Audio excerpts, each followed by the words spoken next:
Sir आपकी एक scheme है जिसमें आप लोगों को पैसा कमाना सिखाते हैं, वो भी बिना पैसे लिए। एक वर्कशॉप करते हैं। उस स्कीम में सर विमेन्स के लिए क्या है? जो विमेन घर पे बैठी हैं उनको आप किस तरीके से उसको मोटिवेट कर सकते हैं? क्या सिखाते हैं आप उस स्कीम के थ्रू एक विमेन को? महिलाओं के लिए हमने एक मॉडल बिल्ड किया है, इसको बोलते हैं इंडिपेंडेंट बिजनेस कंसल्टेंट। एक पावरफुल ऐसा मॉडल है जहां पे हम कहते हैं any buddy can definitely earn, ABCDE। हम उनको सिखाते हैं वो सारे स्किल सेट, वो माइंडसेट, वो 21वीं सदी के जितने भी स्किल सेट चाहिए, जिससे उस गैप को खत्म किया जा सके, जिससे आप अपने आप को बिल्ड कर सकें। आप घर पे रह के भी काम कर सकते हैं, अपना ऑफिस सेटअप करके कर सकते हैं। कैसे आपको शुरुआत करनी है, शुरुआत की चैलेंजेस क्या है, बिजनेस खड़ा कैसे करना है, बिजनेस बड़ा कैसे करना है, मार्केट की समस्याओं को कैसे उसका समाधान निकालना है। तो मतलब एंटरप्रेन्योरशिप पे बड़ा बिजनेस ने बहुत काम किया है। बेशक सर, बहुत सारी महिलाएं उससे जुड़ेंगी और बहुत कुछ सीखने को मिलेगा उनको बिजनेस के ऊपर। सर तो सर जो वुमेन एंटरप्रेन्योर्स होती हैं वो क्या चैलेंजेस फेस करते हैं? क्योंकि उनको जो सैलरी रेशियो होता है वुमेन और मेन का, तो वो काफी फर्क होता है उसमें, कुछ नीचे कुछ ज्यादा। तो ऐसा क्यों होता है? क्या क्या दिक्कतें हैं इसमें? बिल्कुल ठीक मोहम्मद अरशद जी। जी। औरतों का सबसे बड़ा संघ है संघर्ष। जी। संघ है इनका संघर्ष। औरतों के संग रह करके भी उनका सारा हर्ष उनके संघर्ष में समाप्त हो जाता है। रसोई हो या मैदान हो, ऑफिस से हो या कोई भी स्थान हो, आज की नारी हो या हमारे पुराण हो, नारी की चाह पर आरी चलती आई है, नारी की बारी सबको खलती आई है। तो वुमेन पावर ये ऐसी है कि जो विद्या भी है, वो लक्ष्मी भी है, वो हम्म। अन्नपूर्णा पेट भरने वाली भी है। जब बात सम्मान पे आ जाए तो वो माँ काली भी है।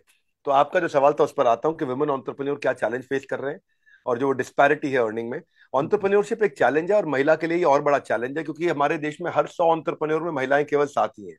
उनको चाहिए क्या? उनको शुरुआत में फैमिली चाहिए, फंड्स चाहिए, फ्रेंड्स चाहिए, फ्री वर्किंग एनवायरनमेंट चाहिए, एक जी। फियर फ्री एनवायरनमेंट चाहिए। जी। तो ऐसे कहूंगा मैं आपको मोहम्मद अरशद जी कि नारी में जो ना है, इसका जी। मतलब यह नहीं है कि ना उसके लिए बना है। तो मैं हम्म। आज आपको बताऊंगा कि 4-5 ऐसे चैलेंजेस, जी। या खासतौर से 4 ऐसे चैलेंज जो महिला को आते हैं, जिसको अगर ठीक किया जाए तो वो वुमेन सुपर वुमेन बन सकती है। पहला है सोशल एक्सपेक्टेशन। उससे एक्सपेक्ट किया जाता है वो घर के सारे काम संभाल ले पहले। काम भी करना हो तो भी नहीं। नाश्ता भी वही बनाए, खाना भी वही बनाए, रात का खाना भी वही बनाए, बिस्तरा भी वही ठीक करे, कपड़े भी वही लगाए, प्रेस भी वही करे, सबका घर के सारे काम, साफ सफाई से लेकर के कपड़े धुलाई से लेकर के। तो वो जो सोशल एक्सपेक्टेशन है, वो उसको समय नहीं दे पाता है। दूसरा, उसको फंड्स का एक्सेस नहीं मिलता है। हम्म। 30% स्टार्टअप इसीलिए फेल हो जाते हैं क्योंकि उनको फंड्स नहीं होते। सफिशिएंट फंड शुरुआत में जरूरी होती है, कम हम्म। से कम पहले 3-4 साल तक। लेकिन आप हैरान हो जाएंगे, 1% नहीं, 0.3% VC फंडिंग महिलाओं के एंटरप्रेन्योरशिप मॉडल पे इन्वेस्ट करी गई है। यानी कि एक सिर्फ। परसेंट भी पैसा, केवल 0.3% पैसा VC फंडिंग जो है वो इंडियन वुमेन लेड कंपनीज पे आया है। तीसरी बात, बहुत कम सेक्टर्स हैं जो वुमेन के लिए फ्रेंडली सेक्टर माने जाते हैं। एजुकेशन को माना जाता है, टीचर बन जाओ, अपैरल कपड़ों के लिए या ब्यूटी केयर के लिए। ये उनके एक्सपीरियंस को, उनकी अपॉर्चुनिटी को, उनकी कैपेबिलिटी को, उनकी ग्रोथ को लिमिट कर देता है। अगर ज्यादा सेक्टर वुमेन फ्रेंडली बने तो बात बनेगी। और चौथी चीज, उनकी मोबिलिटी की दिक्कत। आज भी भारत को उतना सेफ महिलाओं के लिए नहीं माना जा रहा है। पेरेंट्स और फैमिली मेंबर्स इस स्ट्रेस में रहते हैं कि वो ट्रैवल करेगी, किस होटल में रहेगी, होटल में सेफ रहेगी नहीं रहेगी। बिल्कुल सही बात है। तो जितने पुरुषों के पास हैं, अगर हमारे यहाँ महिलाएं गाड़ियां और बाइक स्कूटर केवल 10% पे भी पहुंच जाए पुरुषों के मुकाबले, तो बहुत फर्क आ जाएगा मोबिलिटी में।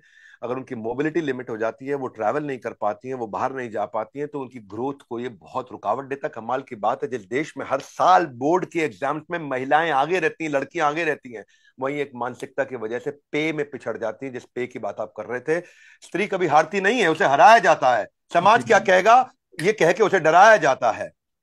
तो मैं इस प्रश्न को समाप्त करने से पहले स्वीडन का बता दूं। स्वीडन जेंडर इक्वालिटी पॉलिसी उनकी इतनी अच्छी है कि वुमेन रैंक उसकी जो है नंबर 1 इस समय वर्ल्ड में, खासतौर से EU जेंडर इक्वालिटी इंडेक्स में।